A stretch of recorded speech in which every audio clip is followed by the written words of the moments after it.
தற்போது இந்த விபத்தை சுற்றி பல்வேறு குற்றச்சாட்டுகள் முன்வைக்கப்படுகின்றன. ரயில்வே துறையின் அலட்சியமே இந்த விபத்துக்கு காரணம் என்ற குற்றச்சாட்டு முன்வைக்கப்படுகிறது.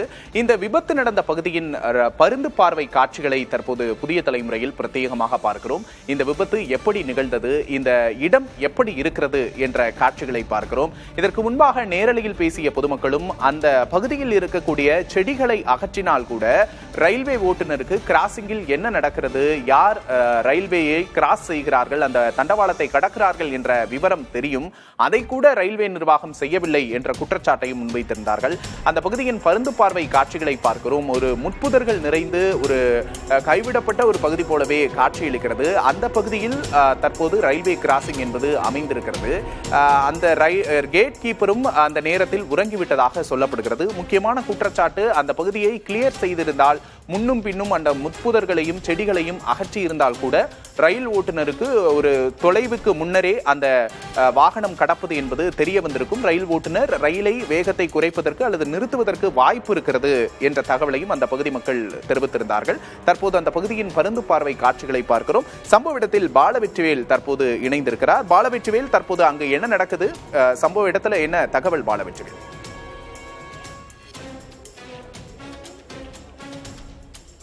விக்னேஷ், விபத்து நடந்த ரயில்வே கேட் பகுதியில் தற்போது திருச்சி ரயில்வே கோட்ட மேலாளர் அன்பழகன் விசாரணை நடத்தி வருகிறார்.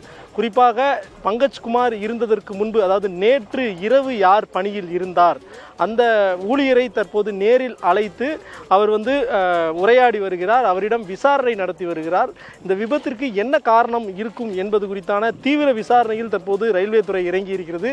ஏனென்றால் இந்த ஒட்டுமொத்த விபத்திற்கான முக்கிய காரணமாக ரயில்வே துறையினுடைய அலட்சிய போக்குதான் காரணம் என பல்வேறு குற்றச்சாட்டுகள் எழுந்திருக்கிற நிலையில் தற்போது பருந்து பார்வை காட்சிகளில் புதிய தலைமுறை அந்த விபத்து நடந்த பகுதியிலுடைய தற்போதைய நிலவரம் குறித்து நேரடியாக திரையில் பார்த்து வருகிறோம்.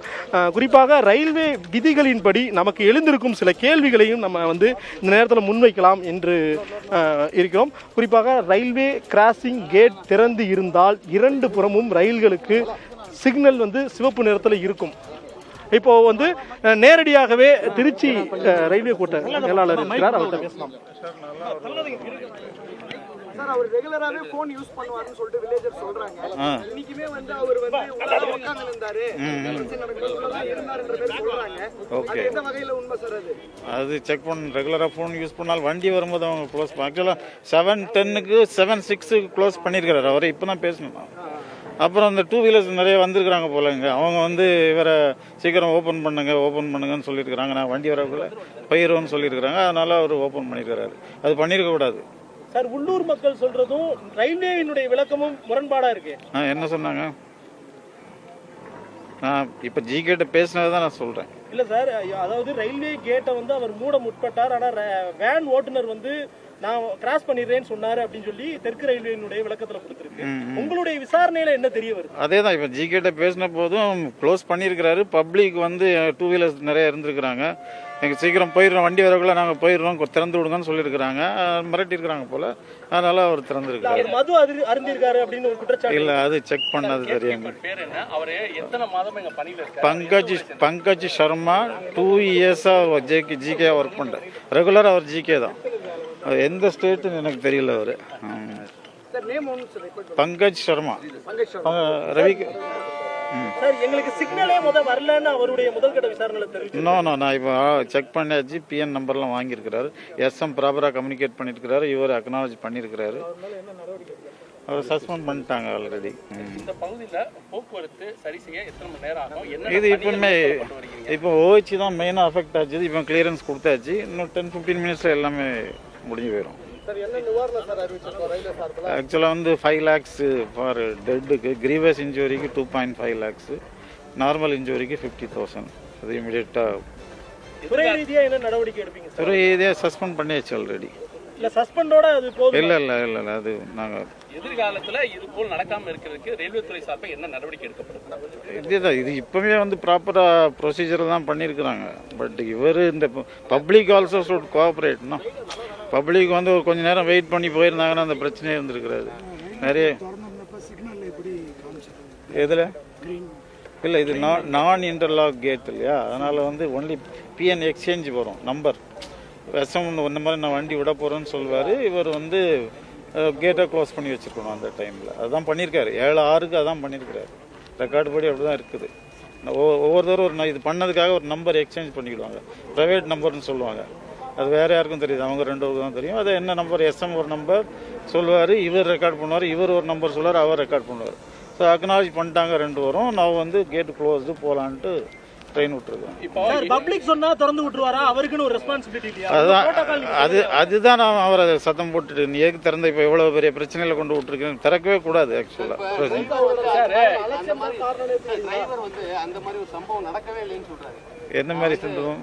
அந்த டிரைவரே இப்போ ஒரு வாக்குமூலம் ஒரு வீடியோ கொடுத்திருக்காரு. அந்த மாதிரி ஒரு சம்பவம் நடக்க. நான் இப்போ ஜிகேட்ட பேசினல அவர் சொன்னது, இப்போ தான் பேசினேன். இன்லாக் சிஸ்டம்னா என்ன சார்? இப்போ இன்லாக் சொன்னீங்க, இன்லாக் சிஸ்டம்னா இன்டர்லாக்னா வந்து ஒவ்வொரு கேட்டும் அந்த பக்கத்து ஸ்டேஷனோட வந்து இன்டர்லாக் பண்ணிடுவாங்க. சிக்னல் இருக்கும். ஸோ சிக்னல் கிளியர் ஆனால் தான் அவங்க எஸ்எம் வந்து வண்டியை விட முடியும். நான் இன்டர்லாக்னா அந்த மாதிரி இருக்காது, ஒன்லி இந்த பிஎன் எக்ஸ்சேஞ்ச் சிஸ்டத்தில் பண்ணுவாங்க.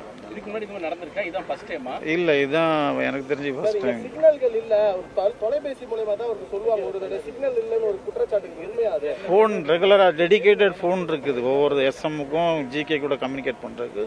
அதுபடி தான் பண்ணியிருக்கிறாங்க. சார் ட்ரெயின் எந்த வேகத்தில் வந்து வேனை இடிச்சது சார்? ஏன்னா வேன் வந்து ரொம்ப மோசமாக செதஞ்சிருக்கு. ஐ திங்க் 95 கிலோமீட்டர் 95 கிலோமீட்டர் வேகத்தில் வந்துருக்கு. இந்த பகுதியில் என்னென்ன பாதிப்பு ஏற்பட்டிருக்கு? ரயில்வே தண்டவாளங்கள், இதில் ஒன்லி ஓஹெச் தான் மெயினாக பாதிச்சிருக்குது. அது கரெக்ட் பண்ணிட்டாங்க. எத்தனை மணி நேரம் ஆகும்? ஆல்ரெடி ஆயிடுச்சு, ரெக்டிஃபை ஆயிடுச்சு. அடுத்த கட்ட நடவடிக்கை என்ன சார்? அடுத்த கட்டம்னா இப்போ அடுத்து என்ன பண்ண போறீங்க? எங்கள் ப்ராப்பராக டிஆர் என்கொயரி பிளட் சாம்பிள்லாம் எடுத்துருவாங்க. எடுத்துட்டு என்னென்ன ப்ரொசீஜரோ அது படி பண்ணுவாங்க. எதுவுமே கேன்சல் ஆகலை, ரெகுலேட் ஆகிருக்குது. 5 ட்ரெயின் ரெகுலேட் ஆகிருக்குது. இப்போ ஒவ்வொன்றா ரிலீஸ் பண்ணிடுவோம்.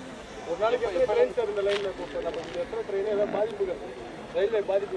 இது அதான் 5 ட்ரெயின் ரெகுலேட் பண்ணியிருக்கிறோம். 5 ட்ரெயின் ரெகுலேட் பண்ணியிருக்கிறோம். வெயிட் பண்ணி வச்சிருக்கிறோம். இப்போ ஒவ்வொன்றா ரிலீஸ் பண்ணுவோம். கேட் கீப்பர் வந்து சரியான முறையில் மூடி இருக்காருன்னு நீங்க சொல்றீங்க. அவர்கிட்ட பேசுனதுக்கு அப்படிதான் 7/6க்கு வாங்கிட்டு மூடி இருக்கிறாரு. பப்ளிக் ப்ரெஷர்னால அவர் ஓப்பன் பண்ணணும்னு சொல்றாரு. சட்டத்தில் இடம் கிடையாது. இடம் கிடையாது, அதனால தான் ஆக்சுவலாக ஒன்ஸ் அந்த நம்பர் வாங்கியாச்சுன்னா அவர் ஓப்பன் பண்ணவே கூடாது. பப்ளிக் மேலே இருக்குல்ல, கண்டிப்பா. இப்போ நம்ம துறை ரீதியாக என்ன மாதிரி நடவடிக்கை? அதான் சஸ்பெண்ட் பண்ணிட்டோம் இம்மிடியேட்டாக. சார் இது முழுக்க அலட்சியம் தான் காரணம்ன்றீங்களா? 2 சைடும் இருக்குது. பப்ளிக்கும் கொஞ்சம் வெயிட் பண்ணியிருக்கணும், இவரும் திறந்துருக்க கூடாது. ரெண்டையுமே நான் அவரோட தப்பு தானே சார்? அதுதான் நான் தான் திருப்பி அதேதான் திருப்பி சொல்லிட்டு இருக்கேன். டிரைவர் மட்டும் தான் மூடி இருந்துச்சுன்னு சொல்றாரு சார். மற்ற எல்லாருமே வந்து கேட் ஓப்பன்ல இருக்கு சொல்றாங்க. இப்போ வந்து டிரைவரே வந்து ஒரு வீடியோ வாக்குமூலம் ஓகே. அதுல ஓப்பனா இருக்கு. இல்லைண்ணா இல்லை, அது இனிமேல் 2 வாட்டி என்கொயரி பண்ணால் தான் தெரியும். அவசரப்பட்டு ஒரு ஸ்டேட்மெண்ட் ரயில்வே கொடுக்க. இல்லை, இப்போ ஜிகேட்ட நான் பேசினதுனால தான் சொல்கிறேன். நான் இப்போ தான் பேசுவேன். ஒரு கேட் கீப்பர் போதுமா? ஒரு இடத்துல ஒரு கேட் கீப்பர் போதுமா? ஒரு கேட்டுக்கு ஒரு கேட் கீப்பர் தான். ஒரு தரப்புடைய விசாரணை மட்டும் வச்சு ரயில்வே அதனால தான் டீட்டெயில் என்கொயரி பண்ணி அவசரமா இல்லை. நீங்கள் கேட்டனால நான் சொல்கிறேன். நான் அவசரமாக உண்மையே சொல்லலை. நான் எதுவுமே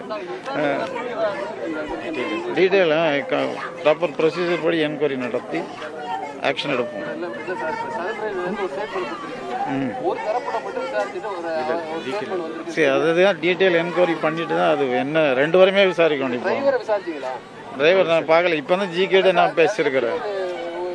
ஒரு சார்பான விசாரணை இல்லையா? ஜிகே ஃபர்ஸ்ட் அவர் தான் மெயினாக கேட்டுக்கு இன்சார்ஜ். அவரோட தப்பை எப்படி அவர் ஒத்துக்குறாரு சார்? இல்லை, அவர் ஒத்துக்கிறாரு. அவர் தப்புன்னு தான் ஒத்துக்கிறாரு. இல்லை, அது நீங்கள் இப்போ அது என்கொயரி பண்ணுறது நான் ஏற்கனவே சொல்லிட்டேன். நீங்கள் திருப்பி கேட்குறீங்க. சொல்லிட்டேன் நான் ஏற்கனவே. Okay, thank you.